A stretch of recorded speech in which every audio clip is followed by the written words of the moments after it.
Hi guys! Ito na naman po inyong kusinerang Batanggenya at sa araw na ito ay gagawa tayo ng inumin na makakatulong para sa ating ubo at sipon. Usong-uso ang ubo at sipon ngayon, kaya gumawa tayo ng ginger and lemon tea. At sa paggawa ng ginger at lemon tea, kakailanganin natin syempre ang luya. Kailangan natin yan. Gagamit din tayo ng lemon at ng honey. Itong honey, nabili ko lang to sa palengke. Siyempre, gagamit din tayo dyan ng asin.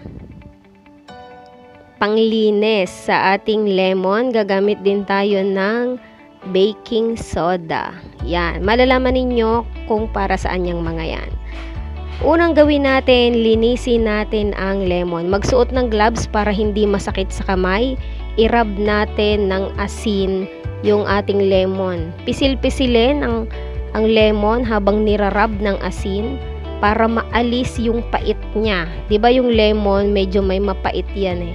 Para maalis yung pait ng lemon natin, kailangan nating kiskisin ng asin ang lemon. Kiskising mabuti at pagkatapos ay hugasan. Pag nahugasan, kuha tayo ng panibagong malinis na tubig at kiskisin naman natin siya ng ating baking soda. Yan. Makakatulong din yan sa paglinis ng ating lemon at sa pag-alis ng pait ng balat ng ating lemon. Kiskisin lang na mabuti, katulad kung paano natin kiniskis ng may kasamang asin. Habang kinikiskis mo, pinipisil-pisil ng konti para siguradong maalis yung katas niya. Hugasan muli at kapag nahugasan na, banlawan ng isang banlaw pa. Kailangan malinaw na malinaw yung tubig para sure tayo na wala ng dumi. At pagkatapos na mahugasan, syempre hiwain natin yung ating lemon. Hiwain natin ng maninipis. Mas manipis, mas maganda yung paghiwa ng ating lemon at tanggalin natin yung kanyang buto. Kasi yung buto niya nagdadagdag din ng pait. Kaya alisin natin ang buto ng mga lemon natin.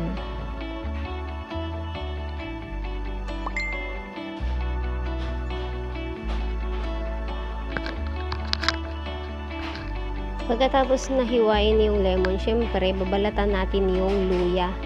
Dapat ay malinis na malinis kasi isasama natin yan sa ating lemon mamaya.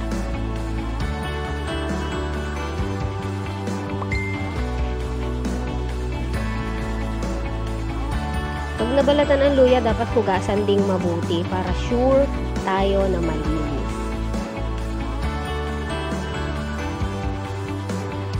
Pag nahugasan, hiwain din natin ng maninipis pero yung medyo malapad. Medyo malapad yung pagkakahiwa niya pero maninipis. At ilagay natin sa malinis na garapon. Yung garapon, in-steam ko na yan.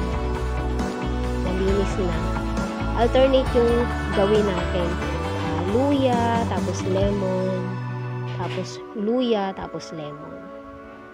Yan. Para maganda. At para balansi din yung maging lasa. Tapos, pag puno na yung garapon ng luya at lemon, ilagay naman natin ang ating honey. Punuin natin ng honey, basta't may space pa. Punuin natin ng honey yung ating garapon na may luya at lemon. At takluban natin. Ayan na. At ilagay muna natin sa ating refrigerator. Hayaan natin siya ng overnight doon para mag-combine yung lasa ng luya, lemon at ng ating honey. At pagkatapos nga ng buong magdamag, ito na po ang ating ginger lemon with honey. Yan. Kuha lang tayo at ilagay natin sa isang malinis na baso.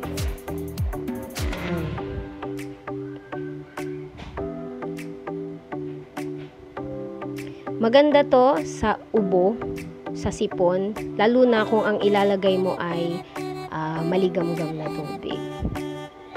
Ayokong gumamit ng malamig na tubig, lalo na kung may ubot sipon tayo.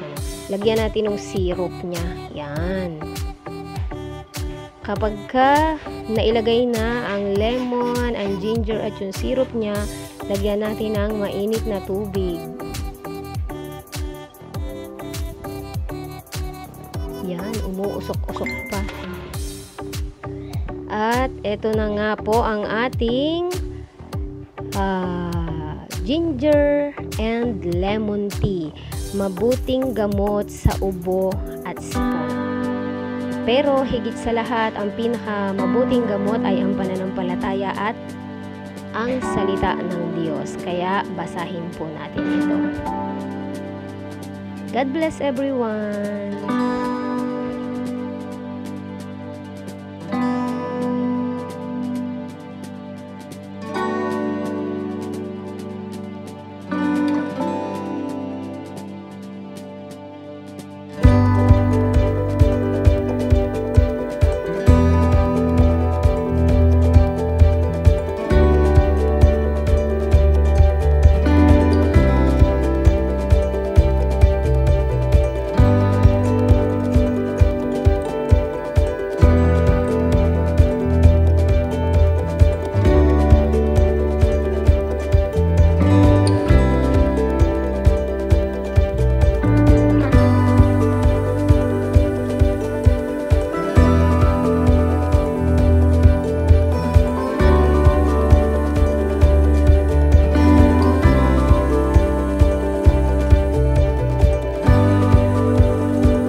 It's all